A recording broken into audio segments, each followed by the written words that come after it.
Most people know Fleetwood Mac as the band with Stevie Nicks and Lindsey Buckingham.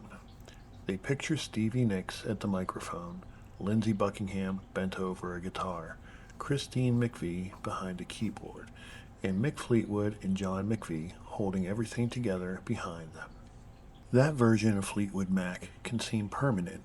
It is the lineup seen in the photographs, documentaries, and concert footage that appear most often. Its members look as though they must have found one another early, developed their sound together, and then gradually worked their way toward success. Almost none of that is true. When Fleetwood Mac began in 1967, Stevie Nicks and Lindsey Buckingham were not involved. Christine McVie was playing in another British blues group. The band did not live in California, and it was not known for carefully layered harmonies or polished pop songs.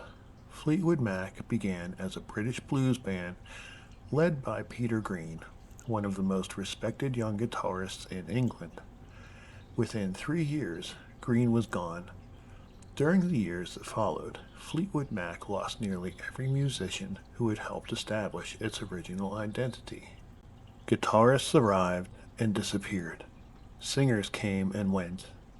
One member left in the middle of an American tour to join a religious movement. Another was dismissed after becoming unable to perform reliably. A manager eventually sent an entirely different group of musicians on the road under the Fleetwood Mac name. There were several points when the band could have reasonably ended. Instead, it kept changing.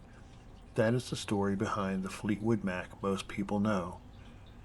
Not a sudden rebirth in California, and not a simple leap from Peter Green to Stevie Nicks, but 8 years of experiments, departures, wrong turns, and useful accidents.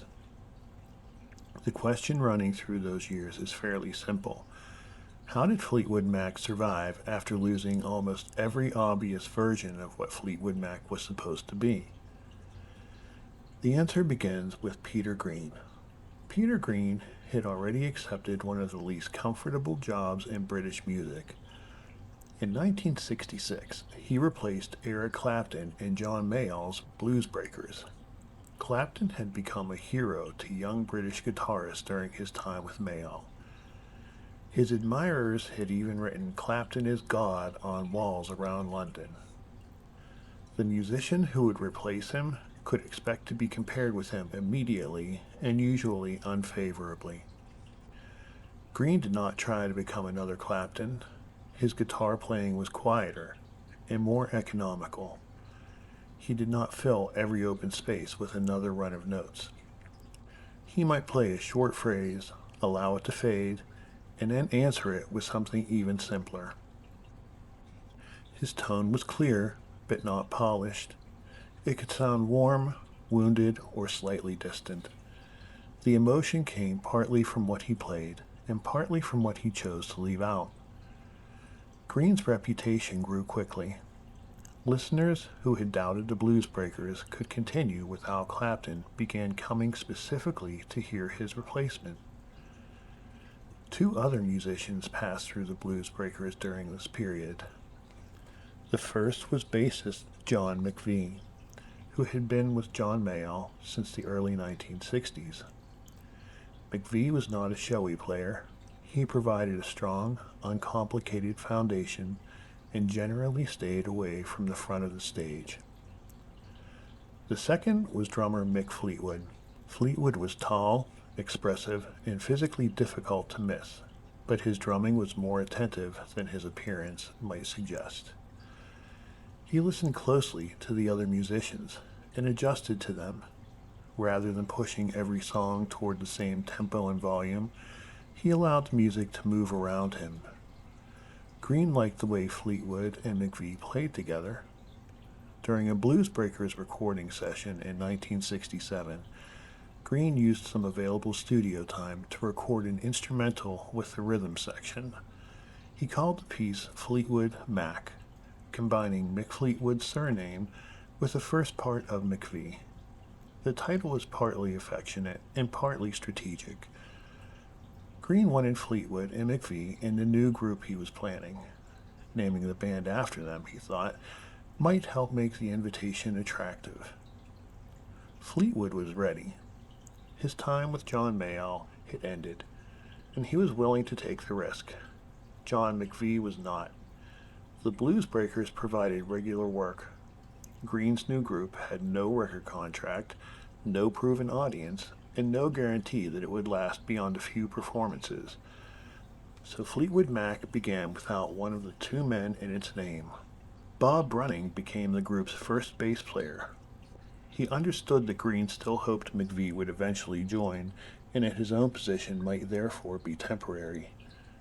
The band also needed a second guitarist. Producer Mike Vernon had become an important figure in the growing British blues scene. He had worked with John Mayall and was building Blue Horizon Records into a label where British musicians could record the American blues music they admired. Vernon helped direct Green toward Jeremy Spencer. Spencer was a small, energetic guitarist with a remarkably specific musical obsession. He loved the records of Elmore James, whose slide guitar had produced a sharp, driving sound that was immediately recognizable. Spencer could reproduce that style with extraordinary accuracy. Green did not want a copy of himself. He wanted a musician who could bring something different, and Spencer certainly did. The contrast between them became one of the first Fleetwood Mac's defining features. The contrast between them became one of the first Fleetwood Mac's defining features.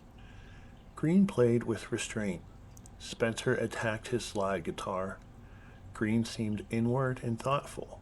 Spencer could be comic, theatrical, and unpredictable. With Mick Fleetwood on drums and Bob Brunning on bass, they made their public debut at the Windsor Jazz and Blues Festival in August 1967. The name printed on early posters was not especially graceful. Peter Green's Fleetwood Mac, featuring Jeremy Spencer. It told the audience almost everything except who the bass player was. A few weeks later, John McVie reconsidered. He left the Blues Breakers and joined Green and Fleetwood. Bob Brunning stepped aside as expected. The four musicians, most often identified as the original Fleetwood Mac, were now together. Peter Green, Jeremy Spencer, Mick Fleetwood, and John McVie. The name belonged to the rhythm section. The band, however, belonged to Peter Green. Fleetwood Mac appeared during the height of the British blues boom. Young musicians across Britain had become fascinated by records from artists such as Muddy Waters, Howlin' Wolf, B.B. King, Elmore James, and Robert Johnson. Some discovered the music through imported records. Others heard it through performers such as Alexis Korner and John Mayall. The Rolling Stones had begun as blues enthusiasts. The Yardbirds turned blues songs into increasingly adventurous rock. Cream used blues structures as a starting point for louder and longer improvisations. Fleetwood Mac stayed closer to the original music than many of its contemporaries. Peter Green did not seem to regard the blues as an embarrassing first stage that the band would eventually outgrow. He respected its economy. A song did not need dozens of chords or a complicated arrangement if the singer and musicians could communicate something convincing. Mike Vernon signed the group to Blue Horizon and oversaw its early recordings. The first album, simply called Fleetwood Mac, was released in February 1968. Its cover showed a stray dog standing near rubbish bins. The album mixed original songs with blues standards. Jeremy Spencer handled the Elmore James style material, singing and playing slide guitar with tremendous force. Green's performances were usually more spacious. Mick Fleetwood and John McVie played with enough looseness to make the recordings feel alive, but they rarely allowed the songs to lose their shape. The album reached number 4 in Britain and remained on the chart for months, despite producing no major hit single. That success established Fleetwood Mac as much more than another club band. It also demonstrated that a record built largely around traditional blues could reach a broad British audience. The second album, Mr. Wonderful, followed later in 1968. It was recorded with the musicians playing together in the studio, attempting to preserve the sound of a live performance. Horns appeared on several tracks, and Christine Perfect, then the pianist and singer in Chicken Shack, contributed keyboards.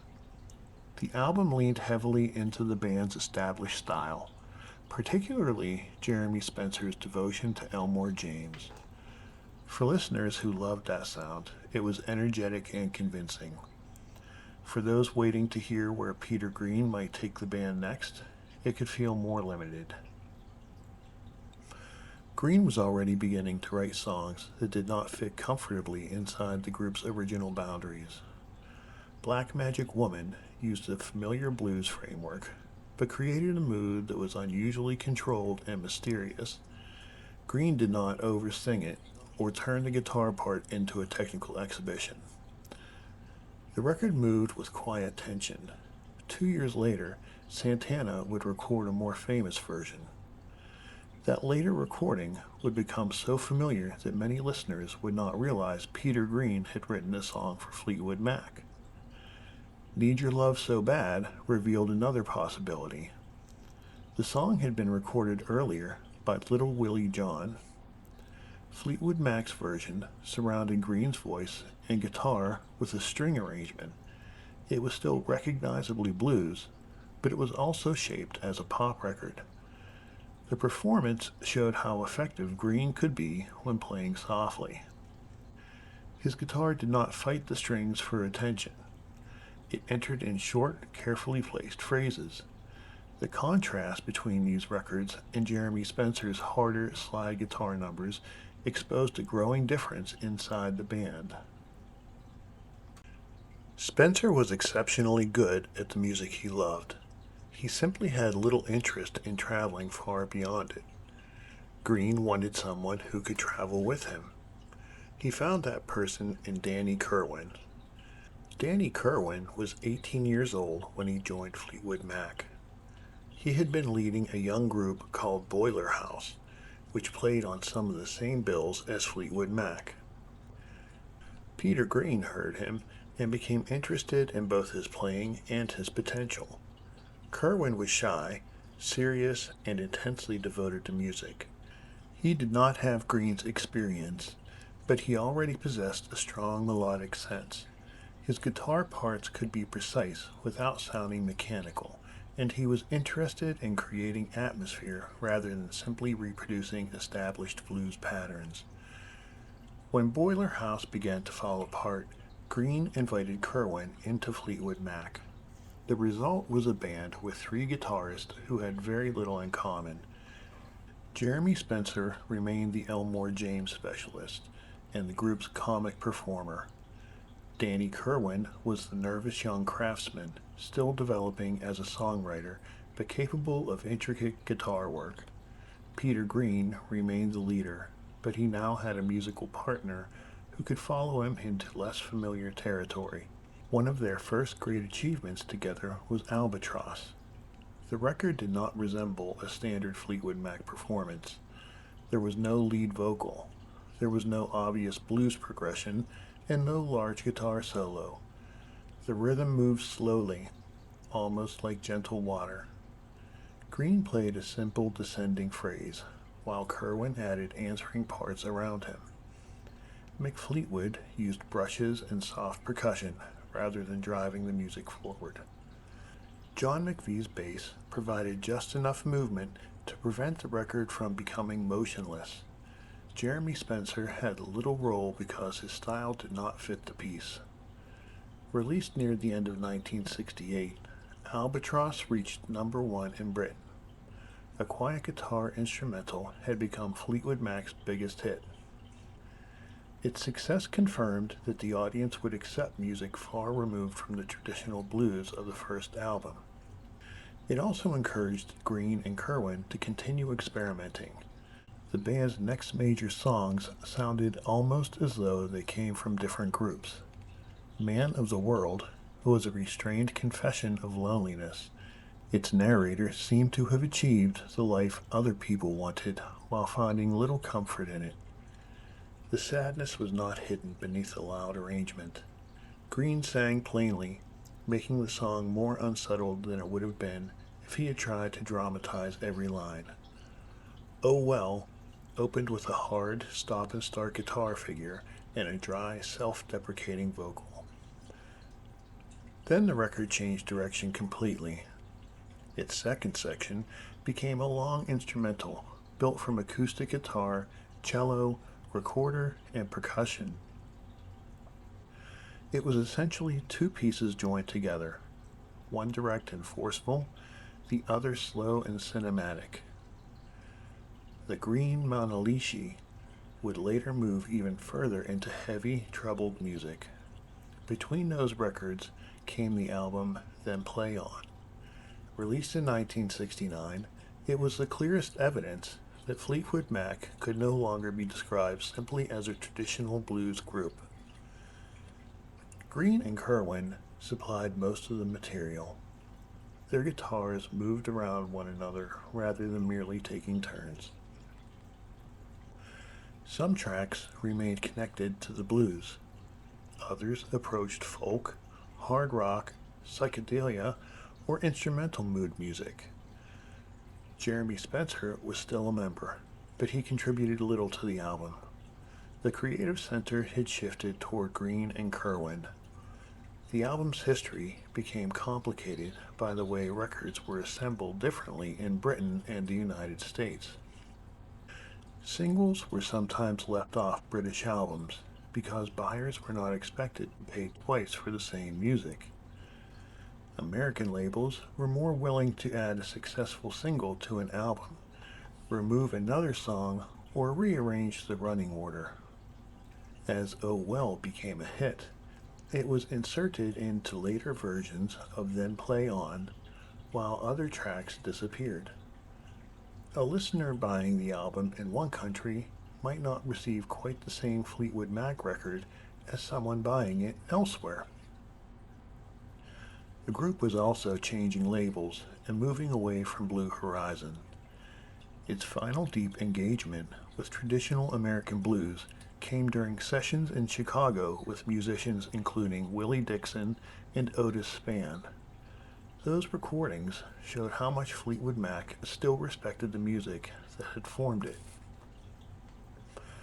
Then Play On showed that Peter Green no longer wanted to remain contained by it. By the beginning of 1970, Fleetwood Mac was one of Britain's most successful groups. It had blues credibility, hit singles, and a growing international audience. From the outside, this appeared to be the moment when the band should have become more secure. Inside the group, Peter Green was becoming increasingly uncomfortable with what success required. Peter Green's departure is sometimes described as a single dramatic collapse. The familiar version usually centers on a party in Munich during a European tour in 1970. Green and Danny Kirwan attended the gathering, took LSD, and returned profoundly changed.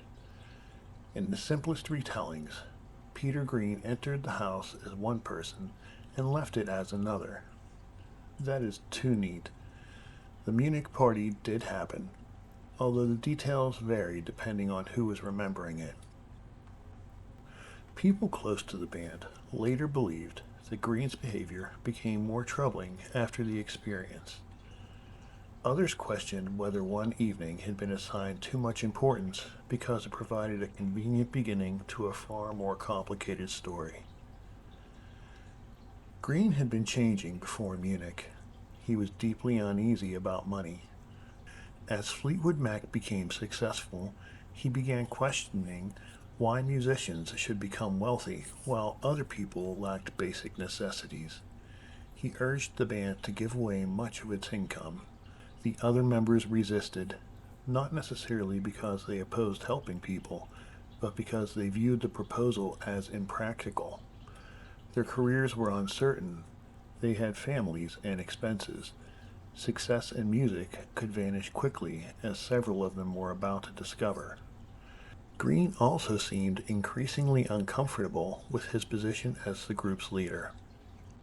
Fleetwood Mac was becoming a business, with employees, contracts, recording obligations, and tours arranged months in advance. Music that had begun in small clubs now supported an expanding organization. Green did not appear to want the responsibilities that came with it. His use of LSD was part of this period and should not be ignored. It may have intensified problems that were already developing, but it is neither accurate nor compassionate to say that one drug, one party, or one single night single-handedly destroyed him. Mental illness does not usually provide such a convenient plot. The music Green was writing became darker. The Green Manalishi, recorded in 1970, was filled with images of money, fear, and moral corruption. The guitar sound was heavy and abrasive, very far from the gentle movement of Albatross. Green had described troubling dreams involving money represented as a threatening creature. Whether the song is heard literally or symbolically, it reflected his growing distress over wealth and the machinery surrounding the band. By the spring of 1970, he had decided to leave Fleetwood Mac. His final regular performance with the group took place in May. The man who had formed the band, chosen its members, and directed its musical growth was gone less than 3 years after its first public appearance. There was no obvious replacement. Danny Kirwan was a gifted musician, but he was still young and increasingly burdened by the pressure placed on him. Jeremy Spencer was a confident performer, but his interests remained narrow. Mick Fleetwood and John McVie were the rhythm section. Neither was trying to become the group's main songwriter or front person. Fleetwood Mac could have ended in May 1970 and still left behind a respected body of work. Instead, the remaining members began another album. They had bookings. They had a record contract. They had people depending on the band for work. They also still had the name. For the first time, Fleetwood Mac would continue without the person who had created it. The first post-Green album was Kiln House, released in 1970. Its music reflected a band testing several directions at once. Danny Kirwan moved toward melodic rock, folk, and carefully arranged guitar music. Jeremy Spencer returned to the sounds he loved: early rock and roll, country, and the records associated with Sun Studio in the 1950s. Some of Spencer's performances were sincere tributes. Others contained an element of parody.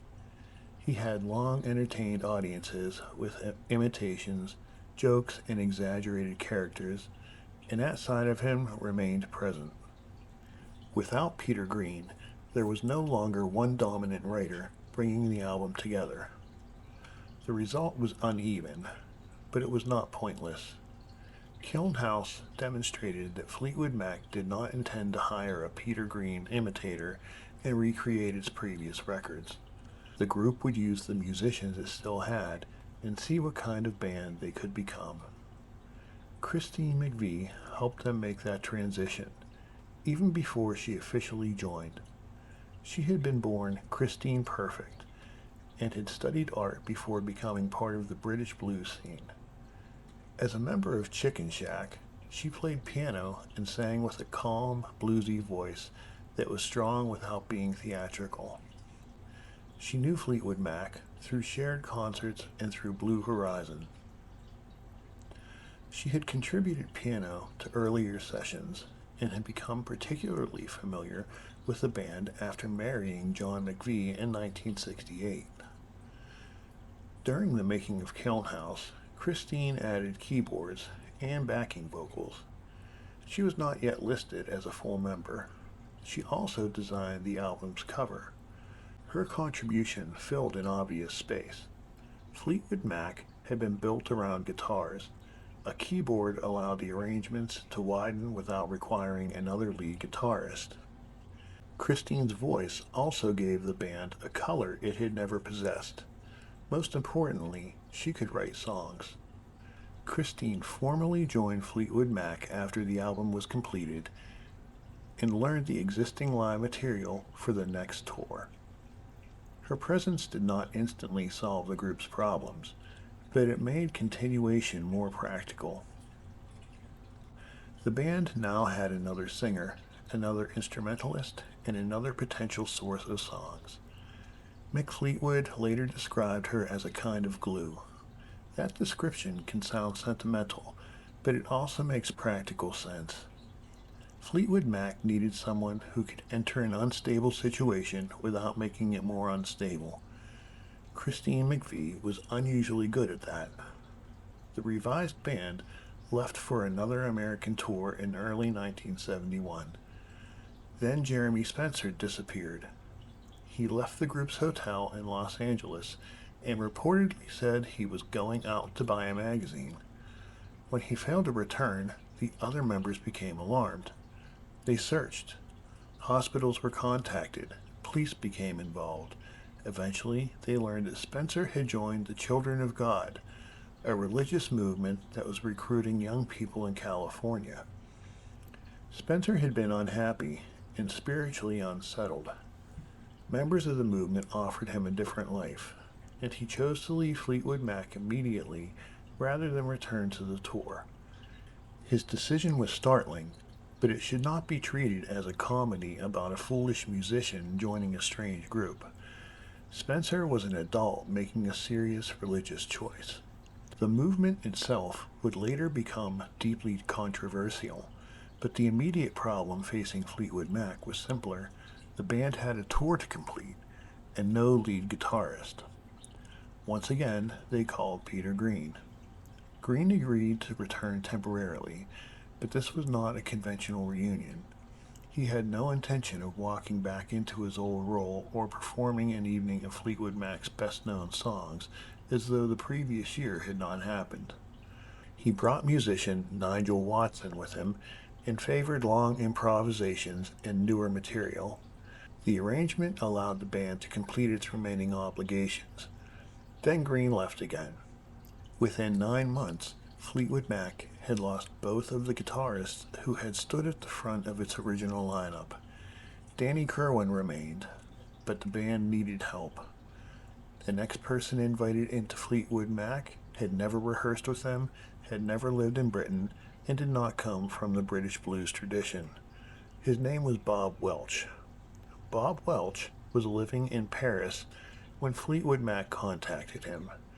He was an American guitarist and songwriter with experience in several groups, including a soul and rhythm and blues band called the Seven Souls. His musical background differed considerably from those of Green, Spencer, and Kirwan. A friend of Fleetwood Mac named Judy Wong recommended him. The band listened to a tape of Welch's songs and met with him. They then offered him the job without first gathering in a rehearsal room to see how everyone sounded together. This was not a standard audition process. This was closer to a mutual gamble. Fleetwood Mac needed a guitarist and writer. Welch needed a functioning band. Both sides were willing to find out whether the music would work after the decision had already been made. The first album by this lineup was Future Games, released in 1971. It was Christine McVie's first album as an official member and Bob Welch's first album with the group. Anyone expecting another collection of compact blues songs would have been puzzled. The tracks were longer and more atmospheric. Vocal harmonies became increasingly important. Guitars were used to create texture rather than merely provide riffs and solos. The music seemed to drift rather than push. Welch's title song, Future Games, unfolded slowly with an almost suspended feeling. Danny Kirwan's Sands of Time moved through several sections while remaining melodic.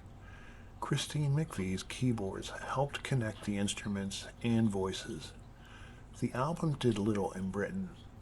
This was becoming a recurring pattern. Fleetwood Mac's original British audience associated the name with Peter Green and the blues. Each step away from that identity made the group less important at home. In the United States, the opposite process was beginning.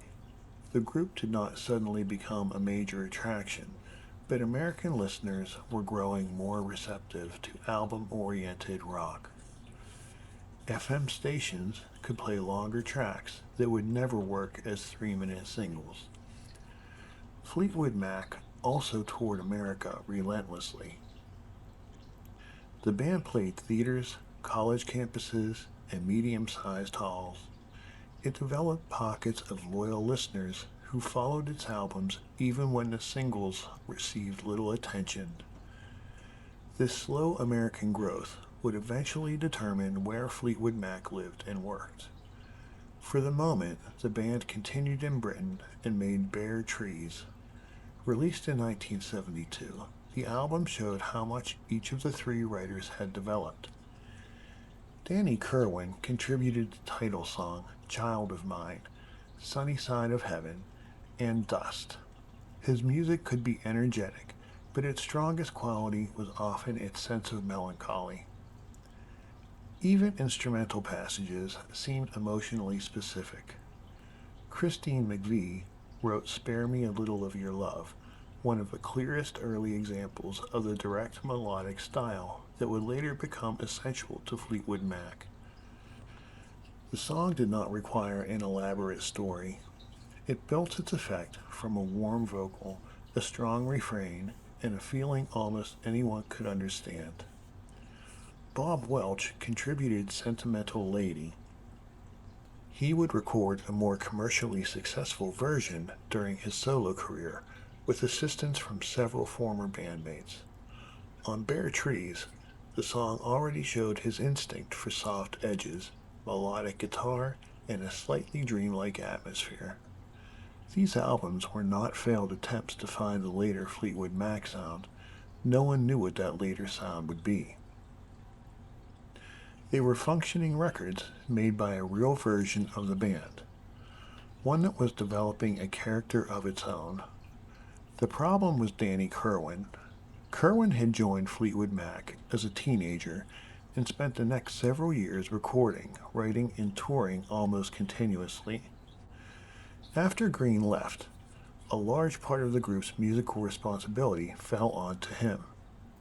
He was not well suited to the pressures of the role.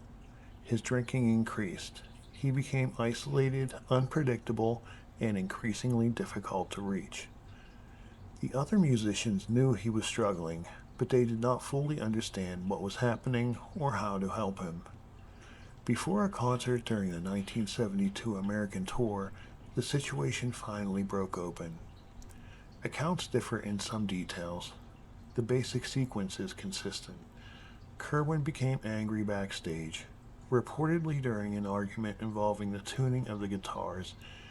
He damaged his instrument in the dressing room, injured himself, and refused to perform.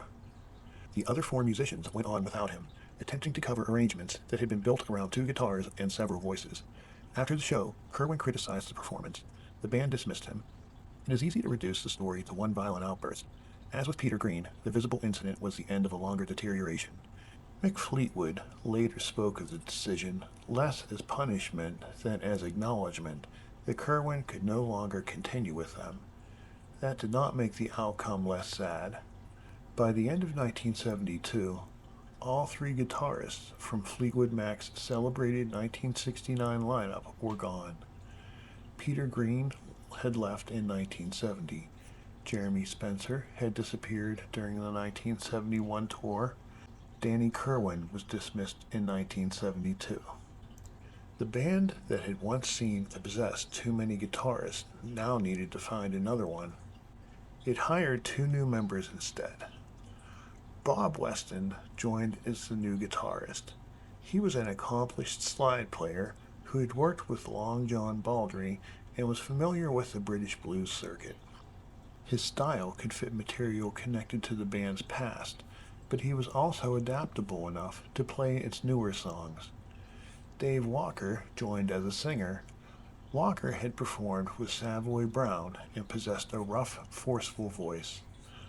On paper, adding a dedicated frontman might have seemed sensible. Fleetwood Mac had spent several years dividing lead vocals among whichever songwriters happened to be present. In practice, Walker's style did not fit the direction being established by Christine McVie, Bob Welch, and the rhythm section. The expanded lineup recorded Penguin, released in 1973. The title came from John McVie's affection for penguins, which had become unofficial symbols around the band. The album cover continued the theme. Musically, Penguin sounded like a group attempting to make room for too many identities. Christine McVie and Bob Welch were writing increasingly subtle songs. Dave Walker sounded more natural, singing harder and bluesier material. Bob Weston could strengthen the arrangements, but the band still lacked a clear center. Walker's stay was brief. After the album and tour, the group decided his voice and stage presence were not a good match. He left, reducing Fleetwood Mac to 5 members: Mick Fleetwood, John McVie, Christine McVie, Bob Welch, and Bob Weston. That lineup made Mystery to Me. The album was recorded partly with the Rolling Stones mobile studio at the band's country base in Hampshire. This allowed Fleetwood Mac to work away from a conventional commercial studio, although it did not make the group's personal lives any simpler. Most of the songs came from Christine McVie and Bob Welch. Christine's Just Crazy Love and The Way I Feel strengthened her position as the band's most dependable writer of concise, melodic songs. Welch contributed Emerald Eyes, The City, Somebody, and the album's best-known track, Hypnotized. Hypnotized begins without any great announcement. Mick Fleetwood establishes a light, repeating rhythm. John McVie's bass moves beneath it. Welch sings about unusual events, strange lights, and stories that may or may not have ordinary explanations. The song never erupts into a large chorus. It maintains its atmosphere. American FM stations continued playing it long after the album's release. It became one of the clearest examples of how Fleetwood Mac was developing an American audience without producing a conventional hit single. Mystery to Me might have moved the band forward significantly if the tour had continued. It did not. Bob Weston had become involved with Jenny Boyd, Mick Fleetwood's wife. The affair was not merely private turmoil taking place beside the band's work. It directly affected the tour and lineup. Fleetwood dismissed Weston, and the remaining American dates were abandoned. The group reached Nebraska and stopped. The musicians returned home separately. Fleetwood Mac had, at least temporarily, ceased to function. Their manager, Clifford Davis, was left with promoters, contracts, and more than 24 unfulfilled dates. Davis had managed Fleetwood Mac through much of its history. He believed he had spent years building the group's business and reputation. From his perspective, the musicians had walked away and left him responsible for the consequences. His solution remains one of the strangest episodes in the band's history. He assembled another Fleetwood Mac. Clifford Davis claimed that his management agreement gave him control over the Fleetwood Mac name and the authority to select the people who performed under it. The musicians disagreed. Davis recruited a new group drawn largely from musicians he already managed. The lineup included singer Dave Terry, known professionally as Elmer Gantry, guitarist Kirby Gregory, bassist Paul Martinez, keyboard player John Wilkinson, and drummer Craig College. None had previously been a member of Fleetwood Mac. They were not necessarily 5 people attempting to commit a fraud on their own. The musicians had been hired by an established manager and were told that the arrangement was legitimate. Some apparently believed Fleetwood would eventually join them, providing a direct connection to the recognized band. Mick Fleetwood said he had never agreed to do so. The tour began in January 1974 at the Syria Mosque in Pittsburgh. At first, the performance reportedly went well. The replacement musicians were experienced and capable. An audience unfamiliar with every member of Fleetwood Mac might have accepted a changed lineup, particularly from a group known for changing lineups. The difficulty was that this was not a changed lineup. It was an entirely different band. As the tour continued, audiences and promoters began realizing that none of the musicians they expected to see were present. Concerts were canceled, refunds were demanded, some audiences became openly hostile. After bottles were thrown during a performance in Edmonton, the tour collapsed. The episode became known as the Fake Fleetwood Mac Tour. The phrase is useful, but it can hide the underlying dispute. The important question was not whether these musicians sounded enough like Fleetwood Mac. It was who had the right to decide what Fleetwood Mac was. Did the name belong to the manager who held contracts and had helped build the business? Did it belong to the current collection of musicians? Did it belong specifically to Mick Fleetwood and John McVie, the 2 people whose names Peter Green had combined in 1967? The resulting legal battle prevented either side from operating normally. Davis obtained restrictions against the original musicians, while they challenged his right to send a replacement group on tour. The real Fleetwood Mac was effectively kept off the road for much of 1974. The full dispute took years to settle and ultimately ended outside court. It would therefore be misleading to describe the story as a quick, decisive courtroom victory. What mattered immediately was that Mick Fleetwood, John McVie, Christine McVie, and Bob Welch managed to convince Warner Brothers that they were the continuing Fleetwood Mac. Promoter Bill Graham supported their position. The band negotiated a new agreement and began working again. It also made a larger decision. Fleetwood Mac would move its center of operations to the United States. Bob Welch had spent part of the legal interruption in Los Angeles, speaking with attorneys and attempting to understand why the band received so little attention from its American record company. The answer seemed partly geographical. Fleetwood Mac's remaining audience was increasingly American, but the band was still attempting to manage its affairs from Britain. Los Angeles offered easier access to Warner Brothers, American promoters, studios, and the country where the group spent much of its time touring. The move was not simply an attempt to become more Californian. It was a practical decision by a band trying to remain employable. Fleetwood Mac also chose to manage more of its own affairs rather than immediately placing itself under another powerful manager. The group had survived losing its original leader. Now it had survived an attempt to separate the musicians from the band's name. The next album would be made in Los Angeles. Heroes Are Hard to Find was recorded in 1974 at Angel City Sound in Los Angeles.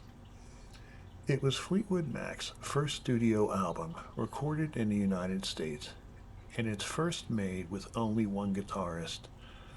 Bob Welch and Christine McVie handled nearly all the songwriting. Christine's title track used horns and a more direct pop arrangement than much of the band's earlier material. Come a Little Bit Closer brought in the pedal steel guitar, an instrument associated more with American country music than British blues. Welch continued exploring softer and more unusual territory in songs, such as Bermuda Triangle, Born Enchanter, and Silver Heels. The album sounded like a group that had fully left the British blues boom behind, but had not yet settled into the style that would make it famous. It reached number 34 in the United States. That was Fleetwood Mac's highest American album position to that point. Number 34 would look modest beside what followed, but the result showed that the band had not been drifting unnoticed through the early 1970s.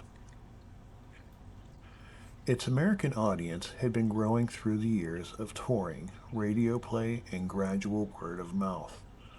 Bob Welch had been central to that growth.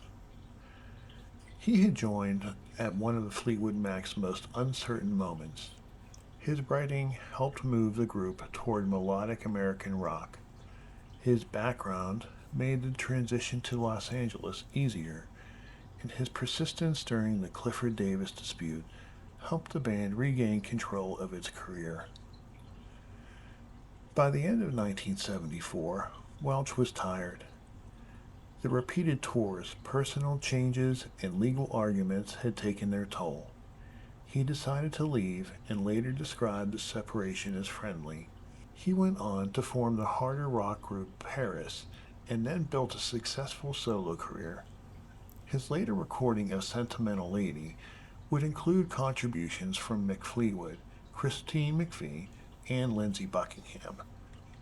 His departure left Fleetwood Mac with three members: Mick Fleetwood, John McVie, Christine McVie. The band had no lead guitarist and only one established songwriter who remained. There were no serious discussions about recreating Peter Green's lineup. That period was gone. Fleetwood Mac needed a guitarist who could play the newer material, contribute songs, and preferably sing. Mick Fleetwood had already heard one. He just had to remember where. Before Bob Welch left, Mick Fleetwood visited Sound City Studios in Van Nuys. He was looking for a place where Fleetwood Mac might make its next album. Sound City did not appear luxurious. Its control room and live room were known more for the way recording sounded than visual elegance. Producer and engineer Keith Olsen played Fleetwood examples of music recorded there. One was Frozen Love, the closing song from an unsuccessful album by Lindsey Buckingham and Stevie Nicks. The song lasted more than 7 minutes. It moved through quiet vocal sections, shifting rhythms, and an extended guitar passage. Fleetwood was particularly interested in the guitarist. Buckingham's playing did not resemble Peter Green's blues phrasing, Jeremy Spencer's slide work, Danny Kirwan's melodic lines, Bob Weston's polish, or Bob Welch's soft jazz influence. He used the guitar almost as an arranging tool. Individual notes became part of repeating patterns. Rhythm and melody were woven together. Even when the playing grew intense, it remained carefully organized. Fleetwood remembered the sound. Buckingham and Nicks had already spent years trying to establish themselves. They had met in the San Francisco Bay Area and performed together in a group called Fritz. After that band ended, they became a duo and moved to Los Angeles. Their album, Buckingham Nicks, was released in 1973. It did not sell. The record contained much of what they would later bring to Fleetwood Mac: Buckingham's detailed guitar arrangements, Nicks's unusual voice, their contrasting songs, and a vocal blend developed through years of singing together. Commercially, however, the duo was in trouble. Stevie Nicks worked a series of jobs to support them. She waited tables, worked as a hostess, and cleaned houses, including Keith Olsen's. Buckingham focused on guitar, arrangements, and recording. They continued writing and making demos, but there was no guarantee that another record company would invest in them. After Welch left Fleetwood Mac in December 1974, Mick Fleetwood contacted Keith Olsen. He asked about the guitarist he had heard on Frozen Love. Olsen explained that Lindsey Buckingham and Stevie Nicks operated as a team. The exact order of every telephone call, apartment visit, and dinner has been remembered differently. The central point is consistent. Buckingham was not willing to join Fleetwood Mac by himself. If the group wanted him, it would also have to consider Stevie Nicks. Fleetwood had originally been searching for one guitarist. He was now considering a guitarist, a second singer, and another songwriter. Christine McVie needed to meet them. The concern was not that a rock band could contain only one woman. It was that Fleetwood Mac had already suffered through years of incompatible personalities. Musical talent would not matter much if the new members could not live, travel, and work with the people already there. Christine and Stevie were very different. Christine was grounded, dryly funny, and musically direct. Stevie was more visually dramatic and wrote songs filled with memory, symbolism, and imagined characters. They liked one another. The Counts often place an important meeting at a Mexican restaurant in Los Angeles around New Year's Eve. Whatever the exact sequence, the social test went well. The decision was made quickly. Lindsey Buckingham and Stevie Nicks joined Fleetwood Mac at the end of 1974. Fleetwood Mac offered them what Buckingham Nicks had been unable to obtain: a record contract, an established rhythm section, a touring operation, a recognized name, and access to a large American audience. They offered Fleetwood Mac even more. The band had not merely filled Bob Welch's position. It had acquired 2 writers, 2 singers, a guitarist with strong arrangement instincts, and an existing musical partnership. The new lineup had 5 people, but it contained several different bands. The next album had to make them sound like one. Recording began at Sound City early in 1975, with Keith Olsen producing. The musicians did not begin with a blank page. Buckingham and Nicks brought songs they had written before joining Fleetwood Mac. Christine McVie had continued writing through every period of the band's instability. The group therefore entered the studio with material from 3 distinct sources. Christine's songs were usually the most immediately approachable. She wrote about affection, hesitation, and disappointment in plain language. Her melodies often felt natural enough to hide how carefully they were built. Over My Head moved gently, led by electric piano and a light rhythm. Christine's voice remained calm, even as the song described emotional uncertainty. Say You Love Me was brighter and more rhythmic. Its chorus sounded suited to radio, without sounding as though it had been manufactured for radio. Warm Ways was softer, almost private. Lindsey Buckingham's songs placed more emphasis on rhythm and arrangement. Monday Morning opened the album with brisk acoustic guitar and tightly organized vocals. It immediately announced that this Fleetwood Mac would move differently from the atmospheric group heard on Future Games or Mystery to Me. I'm So Afraid revealed Buckingham's darker side. The song had been developed before he joined the band and built slowly toward a forceful guitar performance. Buckingham did not normally use a pick. He played with his fingers and thumb, allowing him to separate bass notes, chords, and melodic figures. A single guitar could appear to be performing several functions at once. His strongest contribution may have been the way he heard arrangements. A songwriter might arrive with a melody and words. Buckingham listened for the small guitar part, vocal answer, or rhythmic change that could give the recording its final identity. He could be demanding and exacting. Fleetwood Mac's rhythm section, however, was not a pair of hired musicians waiting to follow instructions. John McVie and McVie had been playing together for years before Buckingham arrived. Their approach was flexible, but highly individual. John's bass frequently moved around the vocal rather than merely playing the lowest note in each chord. Mick might place a drum accent in a spot another drummer would leave empty, then avoid the obvious accent later. Buckingham had to learn how they played. They had to learn the unusual patterns in his songs.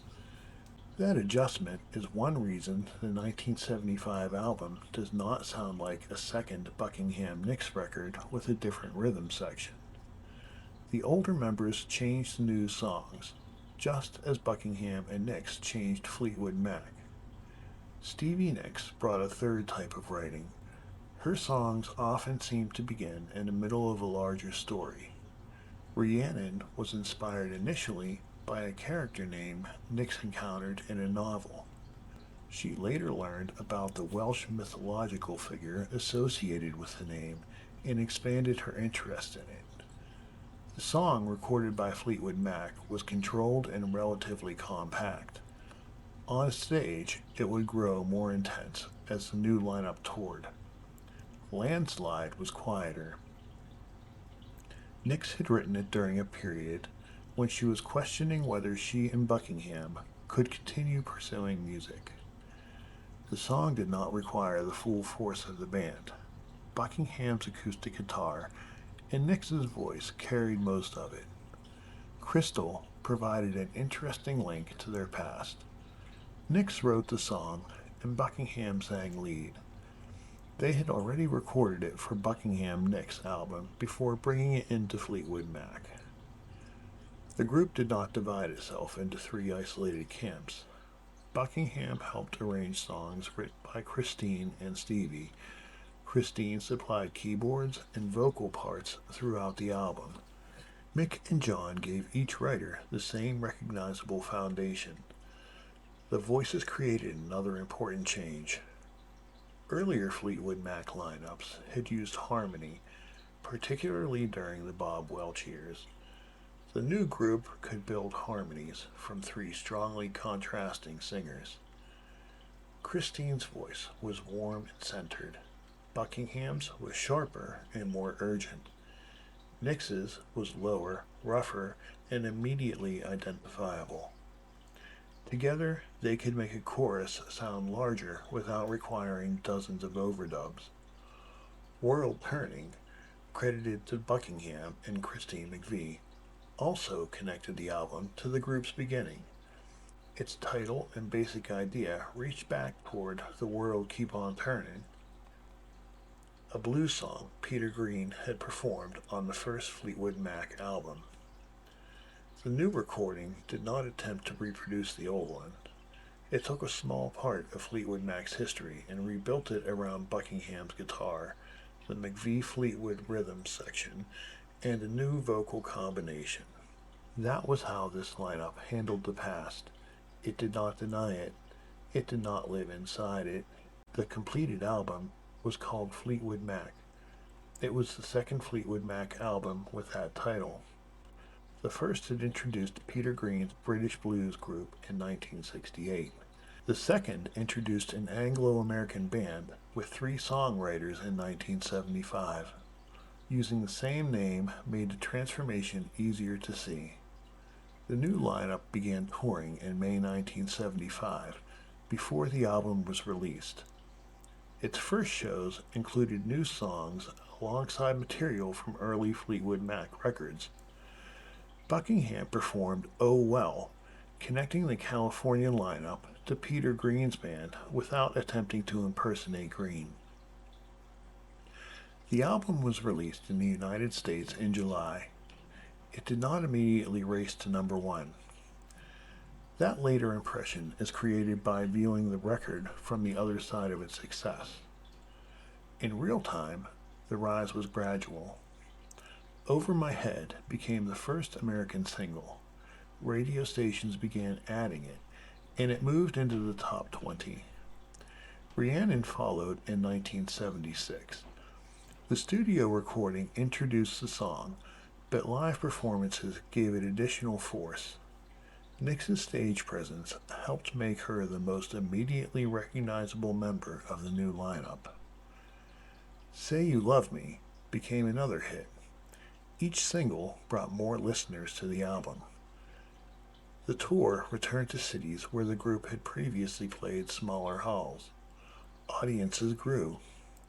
Radio stations that had treated Fleetwood Mac as a dependable album band now had several songs suited to mainstream playlists. The record finally reached number one in the United States in September 1976, roughly 14 months after its release. Its success was not an overnight reaction to two new members. It was the result of a new lineup touring, radio programmers responding to one song after another, and listeners gradually discovering that the album contained several different versions of the same group. Someone drawn to Christine McVie's Over My Head might encounter Rhiannon.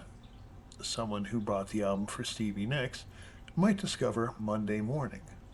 Someone interested in Lindsey Buckingham's guitar might hear how much of the music depended on Mick Fleetwood and John McVie. The album succeeded because the writers did not sound alike. The rhythm section made their differences belong together. By the end of 1975, Fleetwood Mac had completed one transformation and begun another. It had started 8 years earlier as Peter Green's British blues band. Peter Green had given the group its first identity, its name, and much of its early music. Jeremy Spencer added the driving slide guitar and humor. Danny Kirwan helped Green push beyond traditional blues. When those three guitarists disappeared, Christine McVie became increasingly important. Her keyboards, voice, and songwriting gave the band a stable musical center. Bob Welch helped carry Fleetwood Mac across the difficult middle years. His songs moved the group toward atmospheric American rock, and his presence helped make the eventual relocation to California possible. Even the musicians, whose stays were brief, affected the route. Bob Weston's playing strengthened Mystery to me. Dave Walker's short membership demonstrated that adding a powerful singer did not automatically create the right band. Clifford Davis's substitute tour nearly separated Fleetwood Mac from its own name, but the resulting struggle pushed the surviving members to reorganize in America. Then Bob Welch left, and Mick Fleetwood remembered a guitar part he had heard at Sound City. There was no master plan connecting these events. Mick Fleetwood did not spend 8 years deliberately constructing the ideal lineup. John McVie did not know in 1967 that the band carrying his name would one day contain 3 American-influenced songwriters and become more successful in California than it had ever been in Britain. Fleetwood Mac survived through a mixture of loyalty, financial necessity, chance, talent, and simple refusal to stop. Whenever one identity became impossible, the group worked with whatever remained. After Peter Green left, it did not search for another Peter Green. After Jeremy Spencer disappeared, it did not become an Elmore James tribute band. After Danny Kirwan was dismissed, it did not abandon melodic guitar music. After Bob Welch left, it did not attempt to make another Mystery to Me. Each version left something behind. The original blues band contributed restraint, listening, and the rhythm section. Danny Kirwan contributed melody and atmosphere. Christine McVie contributed clarity and consistency. Bob Welch contributed an American direction. Buckingham and Nicks arrived with songs, voices, and a creative partnership that Fleetwood Mac could not have invented for them. The band became more successful by changing rather than by pretending its past could be recreated. That does not mean every change was wise. Some albums sold poorly. Some members were treated harshly. Some people involved were struggling with problems the music business was badly equipped to understand. Careers and relationships were damaged along the way. There is no need to romanticize that instability. Fleetwood Mac's achievement was not that suffering magically produced better music. It was that the group continued making worthwhile music during years when its future was repeatedly uncertain. By the time the 1975 album reached number one, the five musicians in the photographs could appear inevitable. They were not.